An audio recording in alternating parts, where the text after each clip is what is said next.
Aujourd'hui, 80 enfants de l'école Renan-Buisson ont rendez-vous avec l'histoire La Grande. Emmenés par deux guides de l'Office de tourisme de Haute-Somme, ils marchent en effet sur les traces des héros britanniques de la Grande Guerre autour de Péronne. Une sortie organisée à l'initiative des anciens combattants de la FNACA.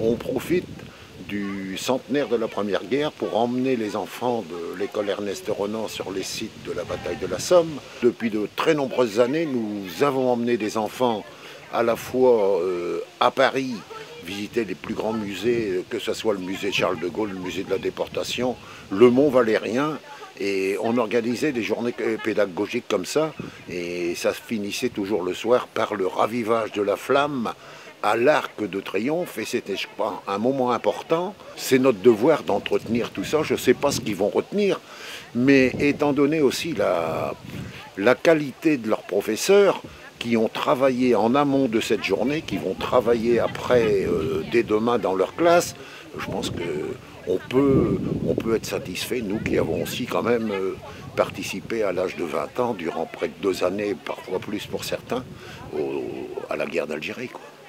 Je pense que c'est à eux aussi de réfléchir un petit peu après à tous les sacrifices que tous nos aînés ont donnés pour que nous puissions un jour vivre en liberté. C'est vraiment un lieu important, un lieu de recueil, un lieu du souvenir, pour se souvenir de tous les soldats qui sont tombés ici. On a fait ce matin 3 sites, les 3 sites majeurs qu'on fait avec des scolaires qui sont vraiment les 3 sites les plus parlants. Donc le premier, la Boisselle, c'est le cratère de mine, la technique de sable de mine qui va être utilisée pour déclencher la bataille de la Somme le 1er juillet. Cette technique qui consiste à creuser donc une galerie entre 2 positions ennemies, au fond de laquelle on dépose de l'explosif pour détruire la première ligne ennemie. Il existait 2 autres cratères mais qui ont été rebouchés. Les agriculteurs ont remis leurs champs en culture. Il faut vous imaginer que depuis le petit bois que vous avez dans le fond, le bois que vous avez à droite dans le fond, à peu près à 250-300 mètres d'ici, les mineurs gallois ont creusé une grande galerie, une grande galerie souterraine pour atteindre l'une des premières positions allemandes, première tranchée qui se situait au niveau de la croix. Il y a 27 tonnes de dynamite qui ont été déposées sous la tranchée allemande. Et l'objectif pour eux, c'était simplement de faire exploser les positions allemandes. Doucement, vous avez tous rentré. Ça dit quoi là? Ça dit quoi? On va vous donner quelques consignes pour la visite. Simplement vous montrer, vous avez peut-être pu apercevoir tout à l'heure, en haut des plaques de bronze, ça fait comme une butte où se trouvait un animal. Est-ce que vous l'aviez remarqué, l'animal? Alors, quel est cet animal? Le caribou. Alors pourquoi le caribou? Le caribou, c'est surtout l'animal symbolique de Terre-Neuve. C'est vraiment le symbole pour ces soldats terre-neuviens.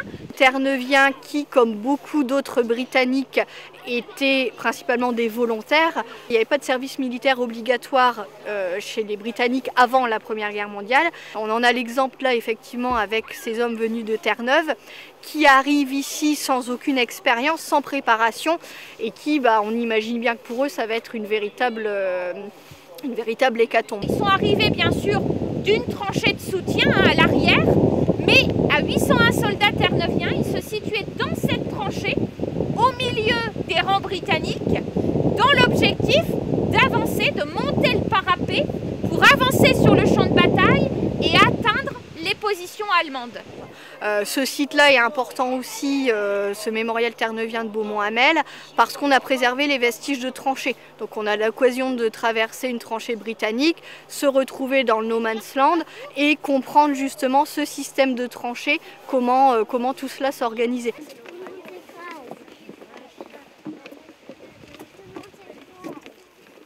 Le 3e site, c'est le mémorial franco-britannique de Thiepval, qui est un site très important aussi pour les Britanniques, puisqu'il rend hommage à tous les soldats disparus. plus de 70 000 noms de soldats britanniques disparus qui sont gravés sur le monument. Exactement même 73 367 au moment de l'inauguration du monument en 1932, près de 72 000 encore aujourd'hui, puisque entre deux il est arrivé que l'on retrouve un corps et puis les années passant plutôt soit une plaque ou un élément appartenant à un soldat qui est permis de l'identifier. Donc à ce moment-là, le soldat n'est plus considéré comme disparu et certains noms ont été effacés. Mais c'est ce mémorial franco-britannique de Thiepval, c'est le mémorial britannique le plus important au monde concernant la Grande Guerre. Donc des sites qui sont vraiment importants. On insiste aussi sur le côté cérémonie, encore qu'on peut avoir aujourd'hui. Bon là cette année c'était quand même une année importante parce qu'on était vraiment sur le centenaire de la bataille de la Somme. Et c'est vrai qu'on voit sur tous les sites les couronnes de coquelicots avec des petits messages en mémoire de tel ou tel soldat, les petites croix avec le coquelicot, écrit une remembrance, donc en souvenir d'un soldat. Donc tout ça c'est des choses plus concrètes. Et on leur explique qu'effectivement les familles de soldats sont encore très nombreuses aujourd'hui. Ce que je leur expliquais tout à l'heure, tous les jours on a des familles qui viennent et qui recherchent la tombe d'un soldat en disant j'ai mon arrière-grand-père, mon grand-oncle qui a combattu là pendant la bataille de la Somme et je ne sais pas où il est enterré. Il y a des sites internet qui existent aujourd'hui, autant du côté français, du côté britannique, en tapant le nom du soldat, sa date de naissance ou tous les éléments que l'on a qui permettent de retrouver la tombe d'un soldat. Donc tout ça c'est des éléments qui sont plus concrets et qui parlent plus notamment à des petits. Que les bleuets, c'est la fleur des Français. Et le coquelicot c'est la fleur de... Que le surnom des Français c'est les poilus. On a vu comment ils ont fait le trou de mine, avec des explosions.